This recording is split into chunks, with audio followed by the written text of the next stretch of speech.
Tales to Terrify.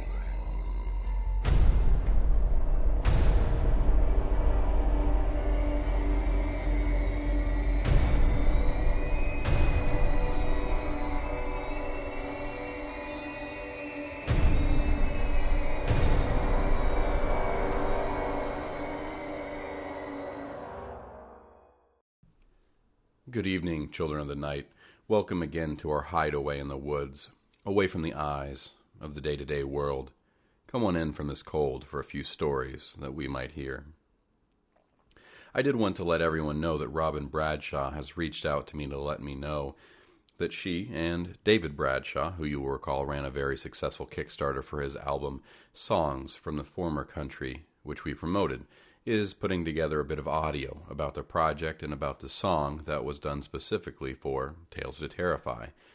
That will be coming up on an episode in the near future, so stay tuned. Tonight's story is one that has been in the queue for a bit too long. Our genre has many contributing female authors. However, let's be honest, it's more guys than gals around these parts. And although Tales to Terrify has had some great inroads for authors from Australia and New Zealand, most of our authors are American or British. Tonight, we have a story from an author that helps on both fronts. Lily Herne's XYZ appears in the collection of short stories Exotic Gothic 5, Volume 2.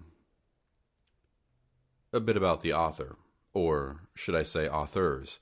Lily Herne is the pseudonym of mother-daughter duo Sarah and Savannah Lotz. A fan of fake identities, Sarah also writes an urban horror series with author Louis Greenberg under the name S.L. Gray, as well as various crime novels, internationally anthologized short stories, and screenplays under her own name.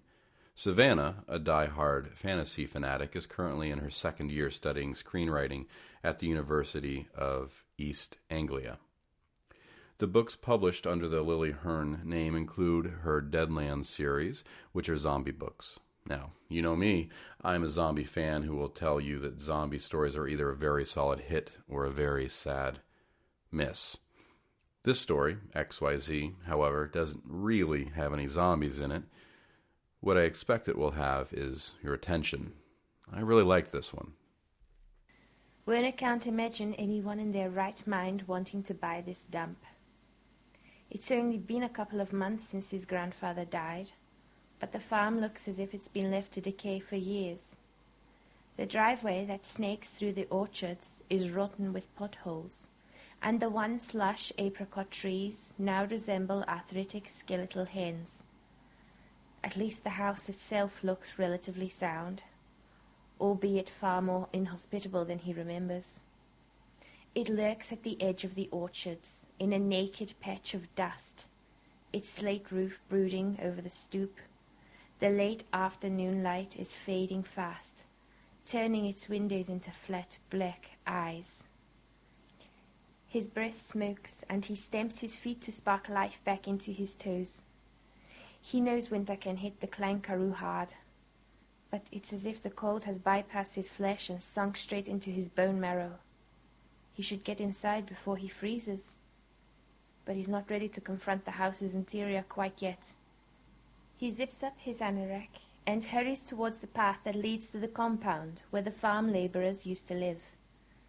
Skirting the blackened limbs of the fallen acacia tree, he slows as he nears the cement breeze-block building. It hasn't weathered the years as stoically as the house.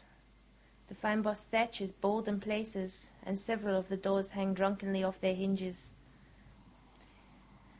He approaches cautiously, feeling like a trespasser. He wasn't allowed to mix with the labourers' children when he visited the farm as a child. The area was strictly out of bounds. He has a vague recollection of screams floating towards the house on Friday nights, his grandfather swearing and storming out to break up the fights. He yelps as a figure peels itself off the wall. He almost trips over his feet, then feels a spurt of relief when he realizes it's only a woman. She's skinny to the point of emaciation, dressed in a black shirt and flimsy trousers, oblivious to the cold. She moves out of the shadows, and he makes out a small lined face, hooded eyes, a red slash for a mouth, can't gauge how old she is. She could be anywhere from 30 to 60. "Hello," he says, trying to sound authoritative. Her lips twitch, but she doesn't speak. "I'm Werner de la Haye. Was my grandfather's farm." He hates himself for sounding so defensive. He has every right to be there. "And you are?" He's not sure what kind of tone to take with her, and he doesn't want to be seen as an old-school racist boer.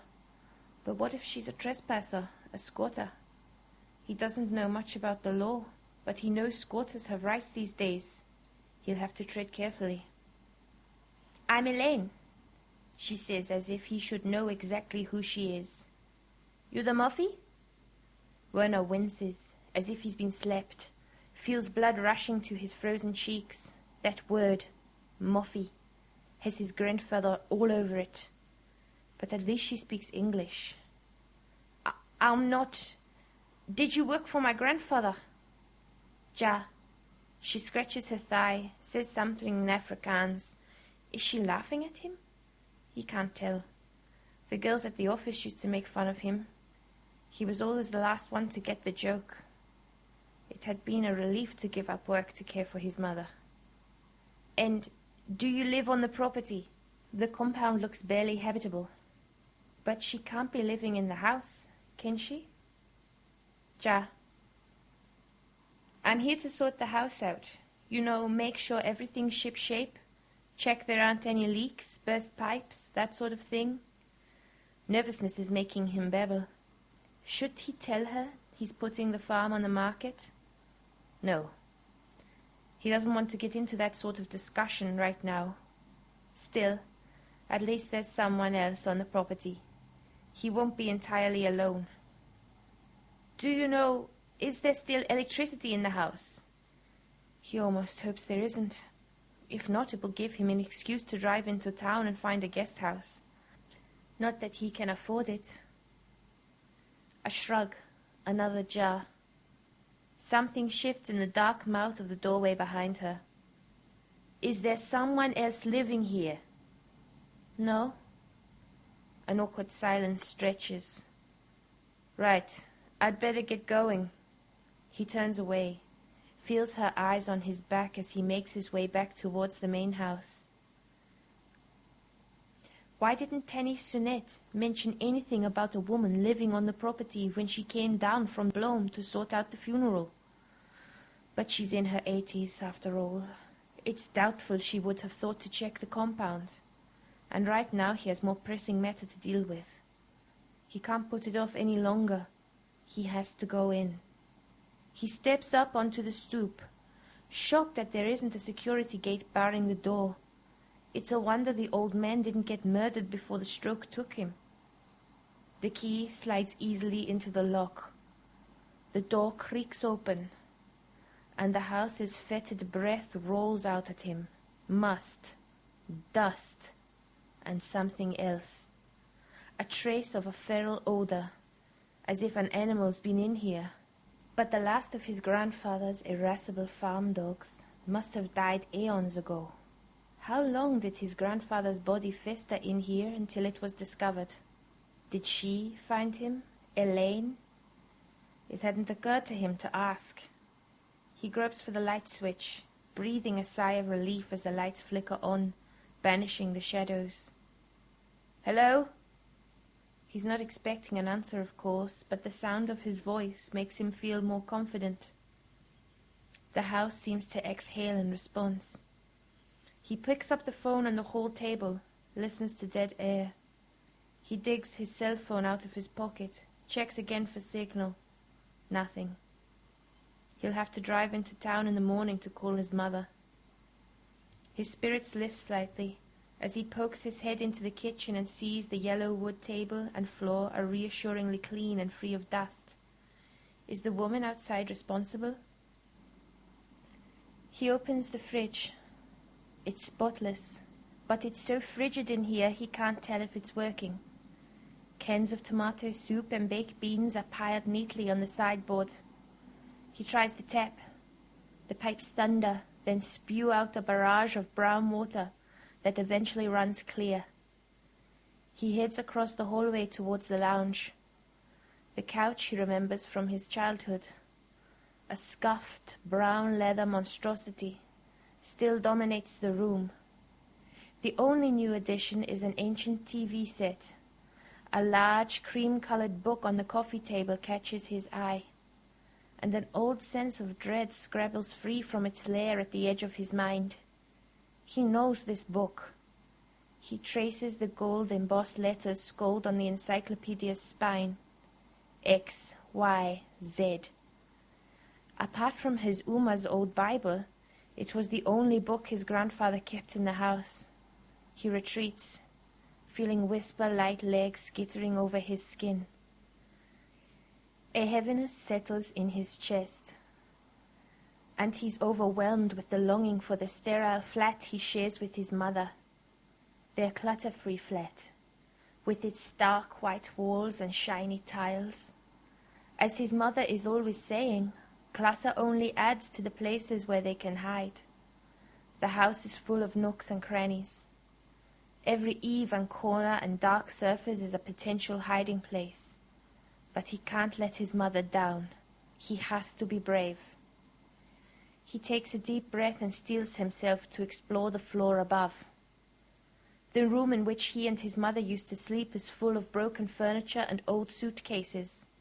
He shudders, shuts the door on it, and moves on to his grandfather's room, preparing himself for cobwebs, dust, and junk on a grand scale. But the walls are bare and white, and the mattress on the solid four-poster bed looks relatively new and comfortable.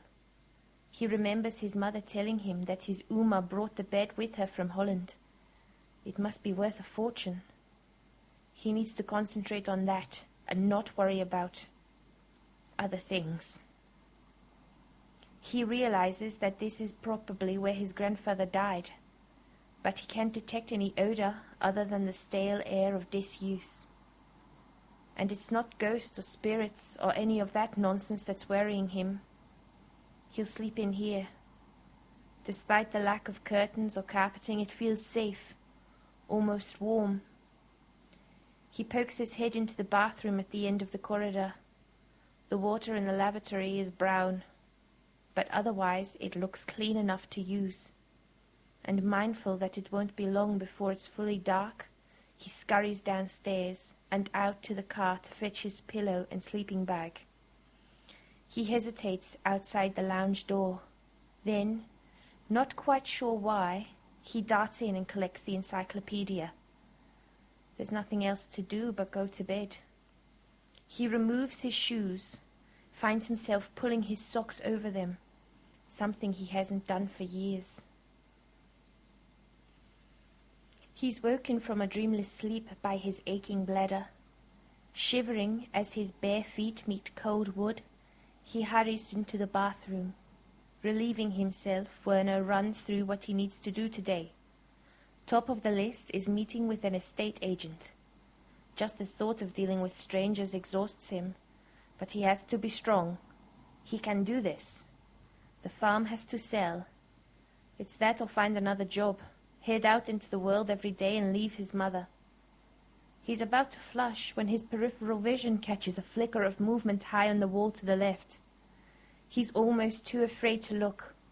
Prays it's just a moth, but some deep instinct, an early warning system that drenches his guts in icy water, signals what it is before his eyes fully take it in.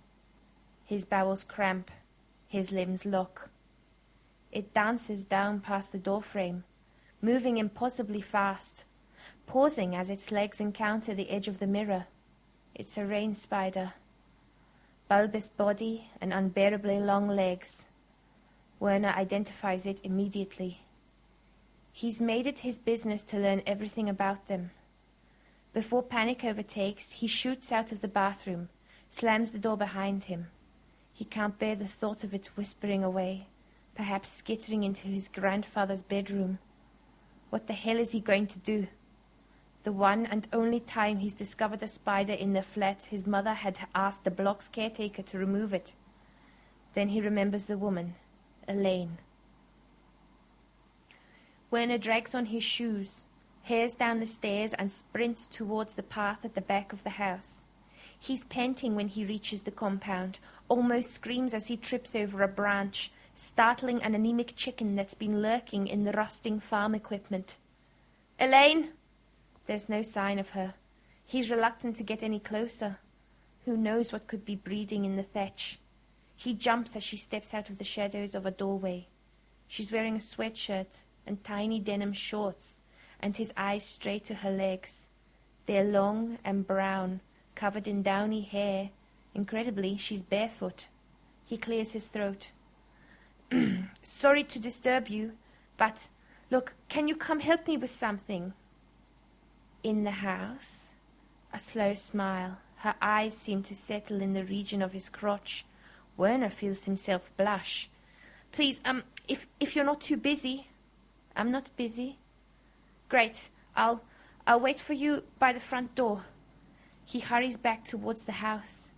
If anything, it's even frostier this morning, and he can barely feel his cheeks.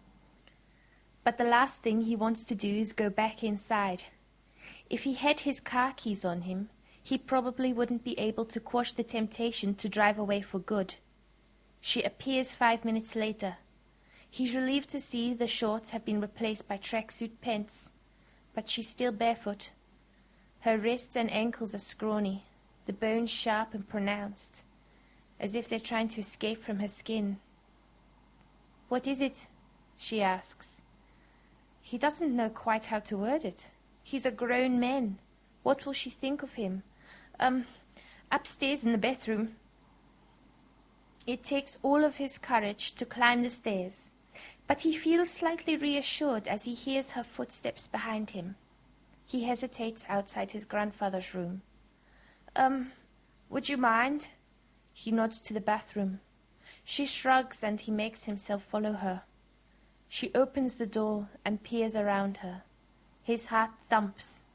They're standing so close he can smell the warm, smoky odor of her skin.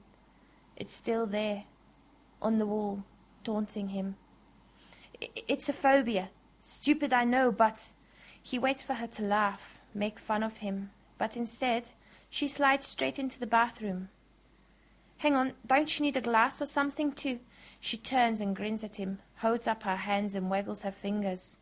Oh God, she's going to pick it up with her hands. "You can't!" Taking the stairs 2 at a time, he runs into the lounge, slamming the door behind him. An old memory surfaces. The reedy sound of a scream followed by a shameful heat drenching his thighs. He can't let her see him in this state. He bites the inside of his cheek until he tastes blood. Move! He gathers his resolve. Steps out into the hallway. "Elaine!" There's no sound from the floor above him. Has she gone back outside? He walks into the kitchen, finds her sitting at the table, hands in her lap. "Where is it?" She raises her cupped palms, smiles slowly, but her dark eyes show no sign of humor. Jerks them towards him. He flinches back, only breathes again when she opens her hands and he sees that they are empty. "It's gone," she says. "Outside." "Thanks. I hope you don't think..." She stretches. Her sweatshirt rides up over her stomach, revealing a dark whirl of hair above her waistband. He colors, drops his eyes, racks his brain for something to say, some attempted conversation. Should he ask her if she wants some tea? No, she's not a guest, is she? And he has things to do. He'd better drive into town and call his mother. I really should get going. Thought I'd drive into town." She makes no move to get up. He fidgets, the silence between them becoming unendurable. Can he just leave her here in the house? More than likely she's used to being in here. Probably cleaned the house for his grandfather. And if she was going to steal anything, she could have done so long ago. "Will you close the front door behind when you leave?" he asks lamely. She nods. He has no choice but to leave her sitting there. As Werner navigates the car around the last of the potholes, he notices a figure leaning against a rotten post at the end of the dirt track. It looks like a boy, 12 or 13 or so, eyes hidden by a cap pulled low over his brow. Werner winds down the window. "Can I help you?" The boy mutters something in Afrikaans, then smiles, revealing blackened gums. Sickened, Werner jerks the car into the main road, slamming on the brakes as a bakkie appears out of nowhere, tires screeching as it swerves around him. The men piled on the back stare at him with hostile eyes. He drops his head to the steering wheel, shaking with adrenaline. He glances in the rear-view mirror. The boy is gone. He doesn't encounter another vehicle as he drives into town. The landscape around him scorch after years of recession, drought, and hard winters. A solitary kite whirls above a forest of rusted pylons. A broken sign reading "Accommodation" swings on rusty chains above a ramshackle gate. Plastic bags stuck to sagging barbed wire fences flutter sadly at him. The farm workers' settlement on the edge of the town is similarly depressed, many of the houses sporting boarded-up windows and dust bowl yards. A dog with xylophone ribs slinks across the road.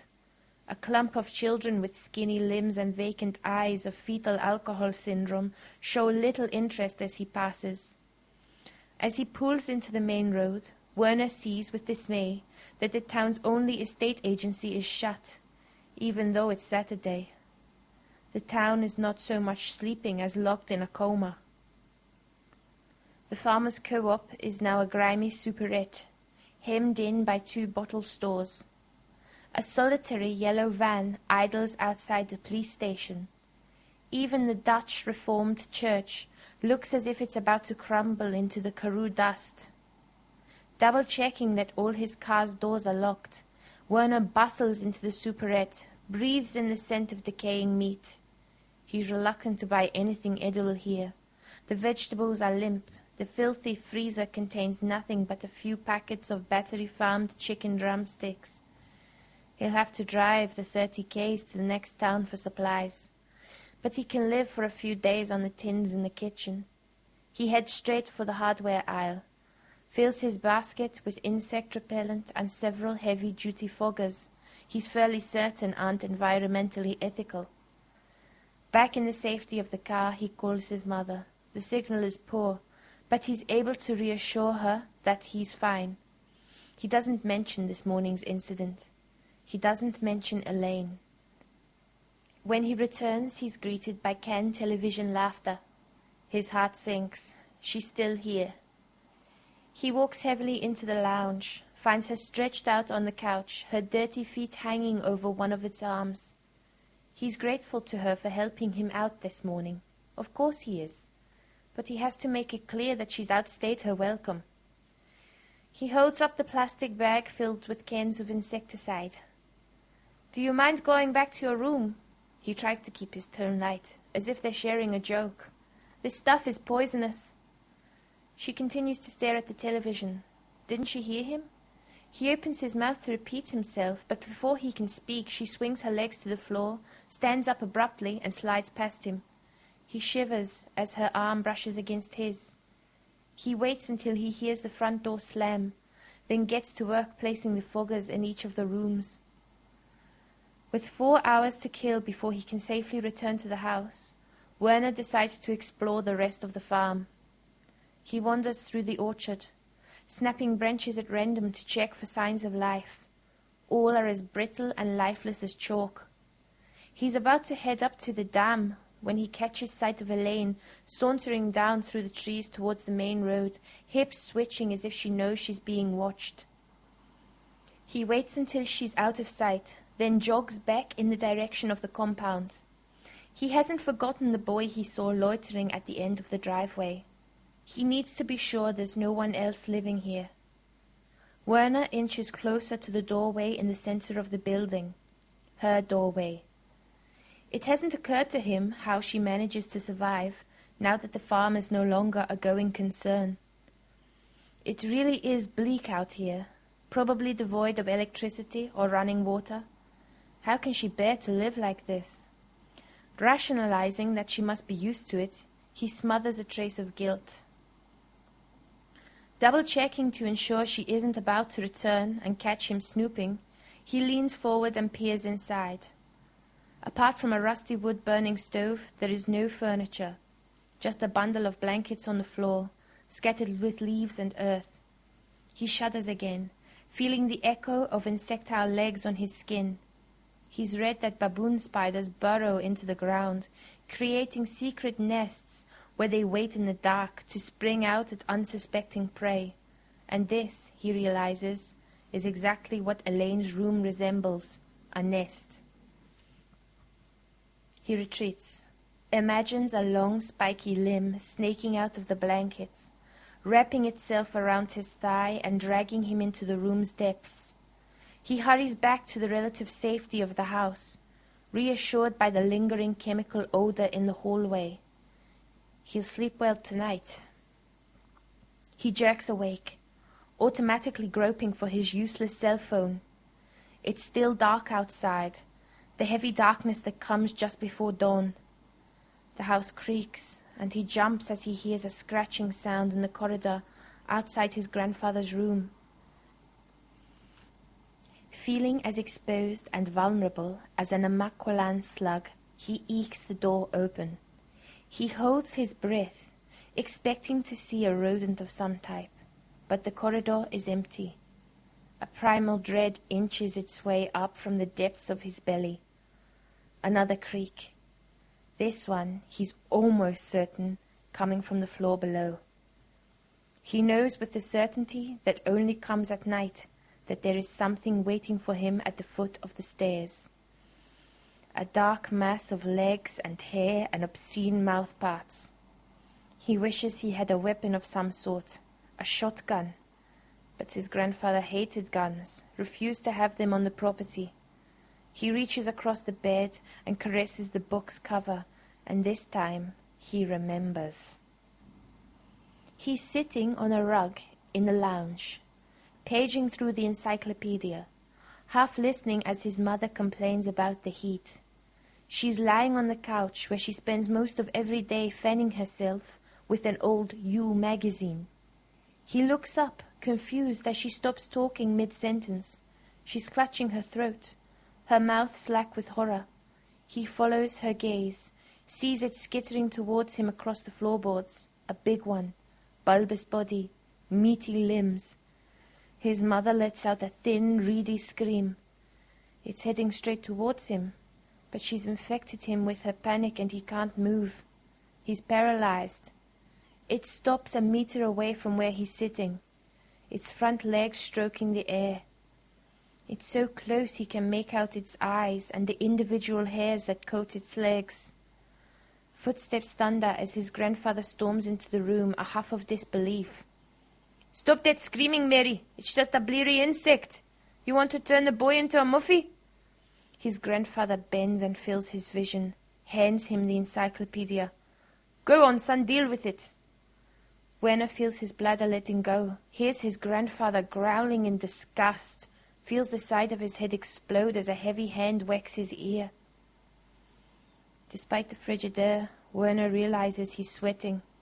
He runs a hand over his face, sniffs. That's odd. He's almost sure he can smell smoke. He opens his door. The smell is stronger now. Cigarettes? Daga, maybe? He creeps downstairs.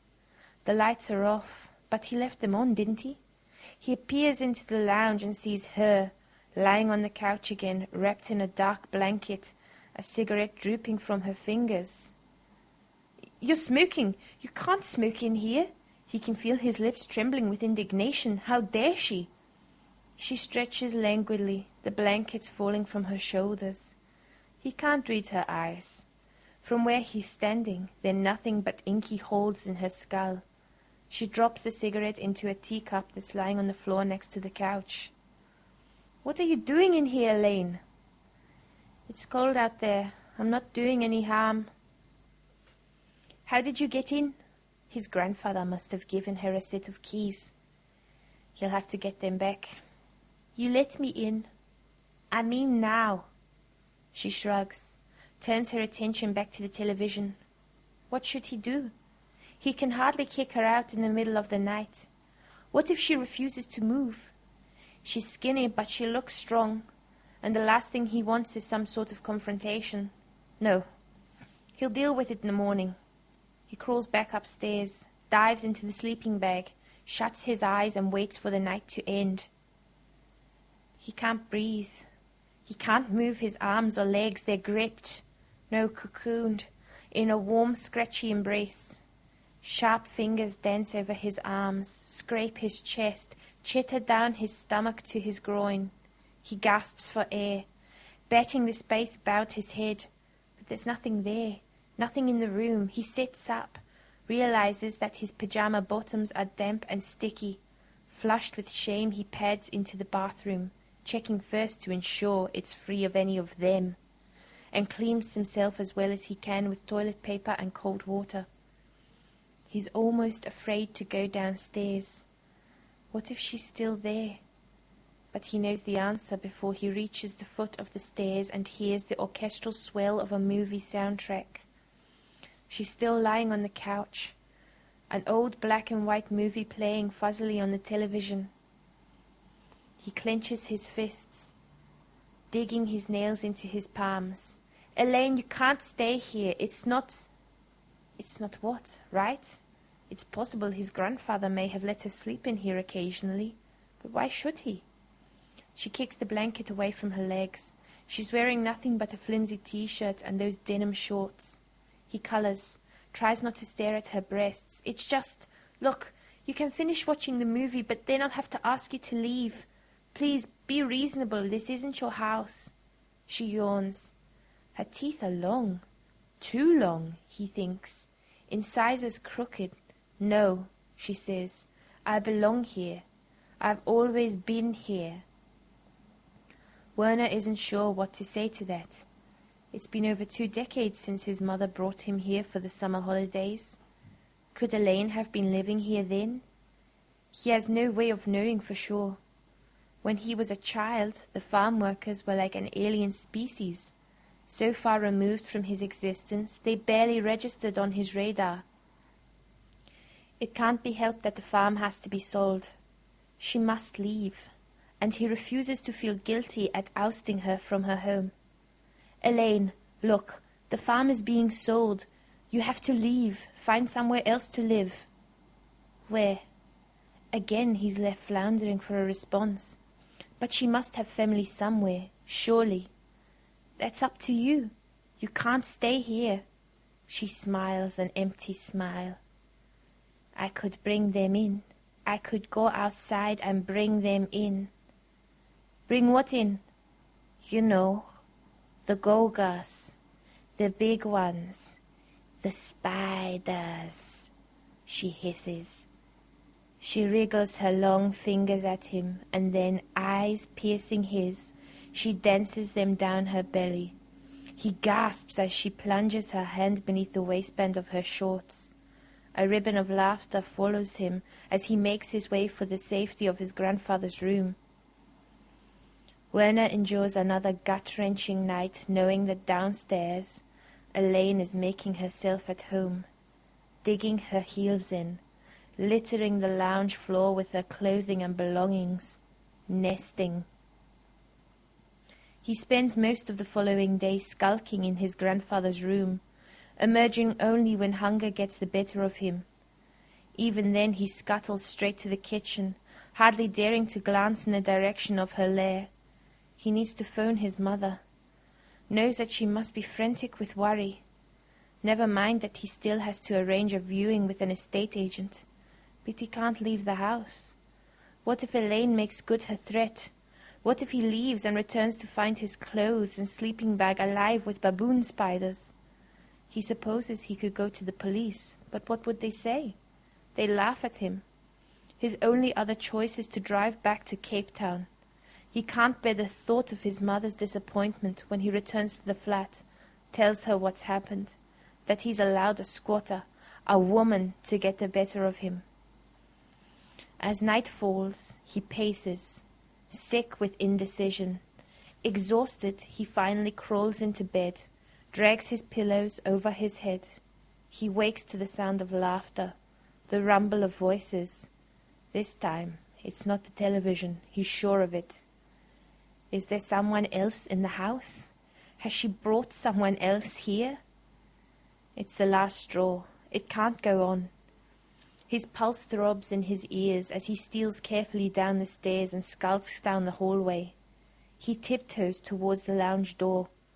The room's shadows accentuated by sickly blue television light. There's something writhing on the couch, a jumbled mass of bony limbs. Too many limbs. He watches, paralyzed, as the thing on the couch shifts and undulates. It's making sucking noises, its breath coming quick and fast. There's a groan that doesn't sound human, and the mass on the couch unfurls. A figure rolls onto the ground, lands on all fours, then stands. Werner can't be sure in the poor light, but it resembles the boy he saw at the end of the driveway. But as his eyes drop to the boy's crotch, Werner realizes he's not a boy after all, but a man. Elaine says something in Afrikaans, and the stranger shakes his head, struggles into his trousers and heads for the door. Werner tiptoes back to the stairs, crouches in the shadows, prays that he won't be seen. He only breathes again when he hears the front door clicking shut. She's alone. He can't put it off any longer. He has to confront her. She's standing, her back to him, draped in a blanket. "Get out!" he screams. "You can't stay here. I don't want you here. You shouldn't be in the house." The blanket falls. She's naked. Her lower back and buttocks whirled with thick black hair. He yelps in disgust. That's not right. And her arms. They're definitely thinner, longer than they should be, the joints swollen. She turns around. More of those coarse black hairs coat her belly and breasts. Werner's made a mistake, a terrible mistake. No! She scuttles towards him, her movements jerky, lightning quick, and before he knows what's happening, wiry limbs slam into the wall on either side of his head, caging him in. Werner stares into her eyes, can't drag his gaze away from them. Like ink poured into water, blackness floods the whites. He feels a gush of warmth on his thighs as his bladder lets go. The thing hisses in disgust, twitches back. Now's his chance. Werner pushes against it, gagging as his palms scrape bristly hair. He turns, runs up the stairs on slow-motion legs, certain that at any moment he'll feel a claw encircling his ankle. He dives into his grandfather's bedroom, slams the door and leans his back against it, ears full of the sound of his own ragged sobs. He sinks to his haunches, his wet, stinking trousers chafing his thighs. He has no one to turn to. It's all his fault. He let it in. He's done the equivalent of leaving a window open during a rainy night, an open invitation for it to slip in and make itself at home. Like his mother told him years ago, if you're not careful, they can hole up anywhere, lay eggs and breed like wildfire. In no time at all, the house will be infested. His eyes dart around the room, finally landing on the encyclopedia, lying in the folds of his sleeping bag. His grandfather's voice, thick with mockery, fills the air. "What are you waiting for? Kill it, Muffy!" He stands up, shuffles over to it, traces his fingers over the X, Y, Z lettering. He picks it up, weighs it in his hands. It's heavy, solid, and this time he has to find the strength to use it. The end. That was Lily Herne's XYZ, as read to us by Ashley Story. Aged 11, Ashley performed her first ever stand-up comedy routine at the International Women's Day celebration in Glasgow, and went on to do stand-up in London, supporting the likes of Omid Jalili and Donna McPhail, and she appeared on the London Tonight TV show. In 1999, still only 13, she wrote, produced, and performed her own show, What Were You Doing When You Were 13, at the Edinburgh Fringe, becoming the youngest ever stand-up in the history of the festival. She received raved reviews and was guest presenter on the Disney Channel that same year. She continued to perform comedy in pubs and clubs around Glasgow and the UK until she took up PR and started her own small business, age 16, at the Edinburgh Fringe, promoting stand-up comics and theater groups. In 2003, she co-directed her mother Janie's play, The Point of Yes, at the Edinburgh Fringe and subsequently at the Soho Theatre in 2004. The two wrote and performed together in their comedy sketch show, Square Street, at the 2006 Edinburgh Fringe. Ashley graduated with honors from her film and screenplay studies degree course and has since been directing and writing for BBC Radio and TV. Ashley now does a weekly podcast with her mother called Janie Godley's Podcast and has returned to the stand-up comedy scene. A story written by a mother and daughter, read to us by a lady who does a podcast with her mother. That seems quite appropriate, don't you think? And that will be our story for the evening, children of the night. Take care of yourselves. Say hello to your mother for us here at Tales to Terrify, and come again to see us next week for another episode.